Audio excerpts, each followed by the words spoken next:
Sanibonani ma South Africa mahle. Sanibonani everybody. Hey hayi khona.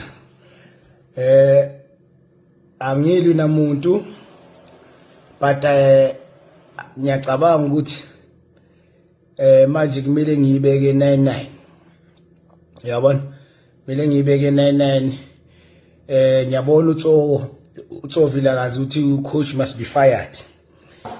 Yo, angaze ngezwa enhle sisaqala unyaka usaqala uTsongathi usase ku December.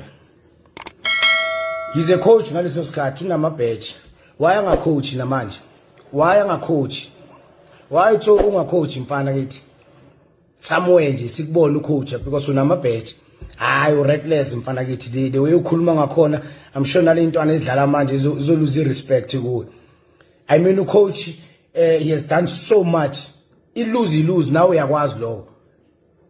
Now uyakwazi we've played the game. We win with some, we lose some. So I need to address you direct manje. Nale show yenu le.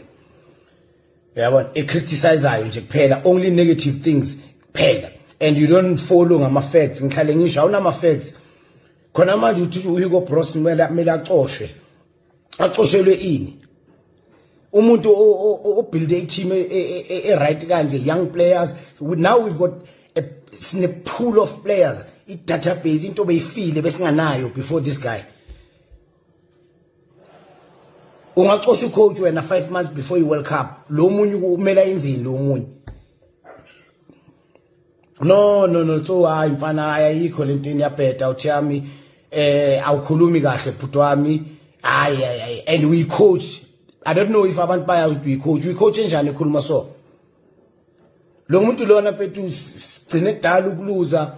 I don't care ukuthi ubani uthini. I mean isithunzi sethu our dignity mfethu as South Africans gents sibuyile stadium bekungasayiwi bafana bengabukelwa before uHugo Broos empty everyone knows that but look at manje ibafana bayadlala everywhere full house. Noma kasi full house but abantu they go a stadium they support. The support is back. A stadium kumnandi manje makudlala bafana. No, so you need to respect manje. You don't respect our head coach when at all. No. You don't respect Broam. We coach when why are you not coaching manje? Even NFD or Whoopie, whatever, ABC, sikubona win league.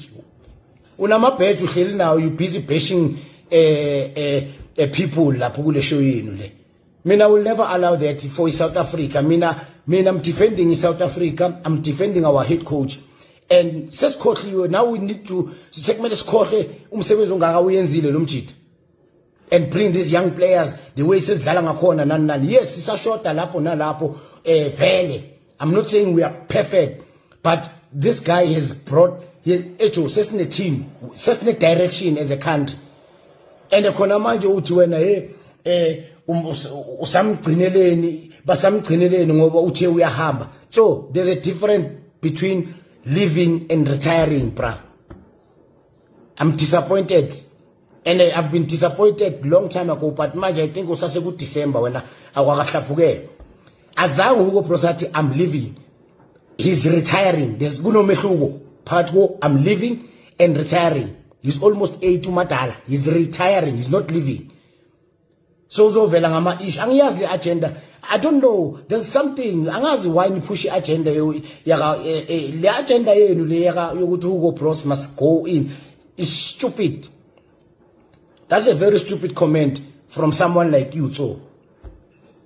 Angeke mina ngithule ngiyimele lento le. Angeke. This is wrong. This is disrespect at the highest level. I know ukuthi abantu banama opinion indala nami ukukhulunywa ngami kubhalwa ngami. Yes, I don't care. You understand that? Manje sibadala so yithi former players ekumele si encourage wherever we can. We can't be bashing all the time or being negative all the time. Niduma ngokuba negative eshowini yenu. There's nothing coming up positive from umlomo yenu. No junior. Khanya. Bafana bakithi yanimeni kancane manje. Yanimeni kancane bafana bakithi. Animeni kancane. No, you need to stop it.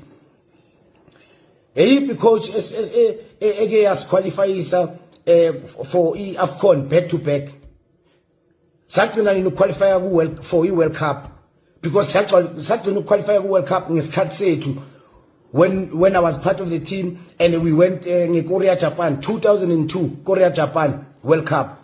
That was the last time South Africa to qualify for a World Cup. And Kulum in 2010 because we were the host. We don't play, you know how we host. Everyone knows that. Now you come and disrespect umsebenzi waka Hugo Bros, and then you think Tinabanye will keep quiet and sikshayela izandla. Angeke isebenze lento. Put some respect in Hugo Bros's name. Tsovilakazi and Junior Khan and the players also. The current players, put the respect on these current players. You know, isikhathi sethu sidlulile siphelile bra. Acceptani. You guys ngathi ninenhliziyo zimbi towards amajita, coaches and players. Isikhathi senu siphelile so.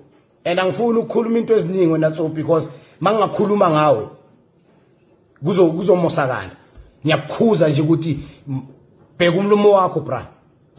You've played the game but ukhuluma ngathi bodlala angazi bodlala kuphi phansi kwesihlahla angazi kuphi.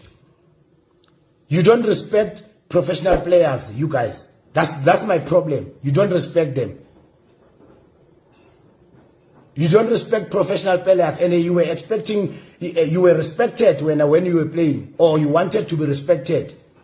But now anisadlali manje le ntwana lezi ukuthi sihola imalini sizihola kamnandi siphila kamnandi ukudlula thina sekuyikwali.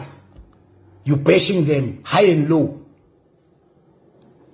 I won't accept that. I won't accept that. Mina I'm patriotic mina nge-South Africa. And ngifuna ukubona njengoba iSouth Africa basinokile singekho niyothini manje niyokhuluma ngani niyokhuluma ngeyiphi country manje. Hayi bafethu hayi it's about time sontshela thina manje nathi sidlalile ibhola ngidlalile iWorld Cup ngidlalile iAfcon ngidlalile ama-Olympics. Yes, I might not won everything or played more games or have more caps because of my behavior, and everyone knows that I took responsibility of my behavior. Kube nginama-cap abhaya even nange-talent anifiki nje kimi nje straight. Benimnandi ngendlela yenu but talent pound for pound nami no. Sekumele manje sithule thina simamelane nani niliwele nibhesha abo coach nibhesha ama player week in week out sithule. No, that's wrong. That's wrong. Khulani madoda. Khulumani something productive. Ehamba nama facts. You don't even have facts. Uzothi uHugo Bros ngoba uthe uyahamba lo muntu angeke akunikeze nix usamgcineleni azange athi uyahamba uya retire. He's retiring. Two different things. So disappointed bra, but I will never keep quiet udelela ihead coach yethu umuntu osipane kangaka mfethu angeke. People there